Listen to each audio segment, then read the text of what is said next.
कृष्णा सभी को। आज हम जानेंगे भगवद गीता किन विषय के बारे में बताता है। जैसे अगर हम कोई मूवी देखते हैं तो मूवी एक्शन मूवी होती है, ड्रामेटिक मूवी होती है, कॉमेडी मूवी होती है, हॉरर मूवी होती है। तो इसी प्रकार जो भगवद गीता है, भगवद गीता में भी विषय के बारे में बताया गया है। ध्यान दें कि अभी तक हमने कोई श्लोका या फिर कोई अध्याय नहीं पढ़ा है। तो जब हम पूरी तरीके से देखेंगे भगवद गीता को, तो भगवद गीता में 5 विषय के बारे में बताया गया है।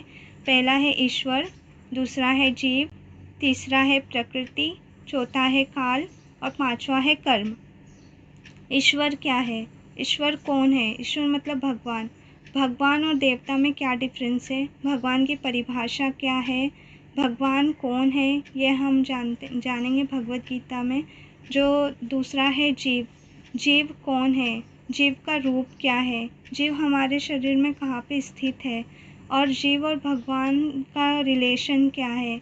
ये हमें भगवद गीता के 2nd अध्याय में पता चलेगा। तीसरा है प्रकृति। तो प्रकृति कौन है? प्रकृति कैसे, हम प्रकृति से बंधे हुए हैं, प्रकृति को कौन नियंत्रण करता है? जैसे समय पे बारिश हो रही है, समय पे गर्मी हो रही है, समय पे ठंडी हो रही है, तो ये कैसे हो रहा है? कोई पेड़ में कैसे फल आ रहे हैं, कैसे फूल आ रहे हैं, और ये हमें पता चलेगा भगवद गीता में। चौथा जो है काल। तो काल मतलब समय। कोई कोई कहता है ना कि मेरा ये अच्छा समय है, ये मेरा बुरा समय है। तो वो समय कैसे चेंज होता है, समय हमें कैसे बांधे हुए हैं, ये हमें पता चलेगा। जब पांचवा जो है कर्म। तो कर्म कौन से हमें करने चाहिए, कौन से अच्छे कर्म हैं, कौन से बुरे कर्म हैं, कौन से कर्म से क्या प्रभाव पड़ता है, ये हमें पता चलेगा।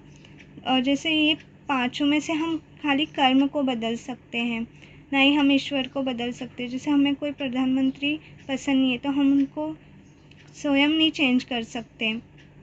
उसी प्रकार ना ही हम जीव को बदल सकते, जिसे हम देखे नहीं हैं। हमारे शरीर में वो है पर हम उसको देख नहीं सकते, तो उसको तो बदलना तो दूर की बात है। जो तीसरा है प्रकृति। तो प्रकृति से हम बंधे हुए हैं, उसे हम बदल नहीं सकते। चौथा है काल। तो काल के हम नियंत्रण में हैं, उसे भी हम नहीं बदल सकते। खाली कर्म है जो हम उसको बदल सकते हैं, जब हम अच्छे कर्म करेंगे। और कौन से कर्म हमें करना है, ये भी भगवद गीता में बताया गया है। हरे कृष्णा। जब हम हर एक अध्याय पे जाएंगे तो हम डिटेल में जानेंगे इन विषय के बारे में। हरे कृष्णा।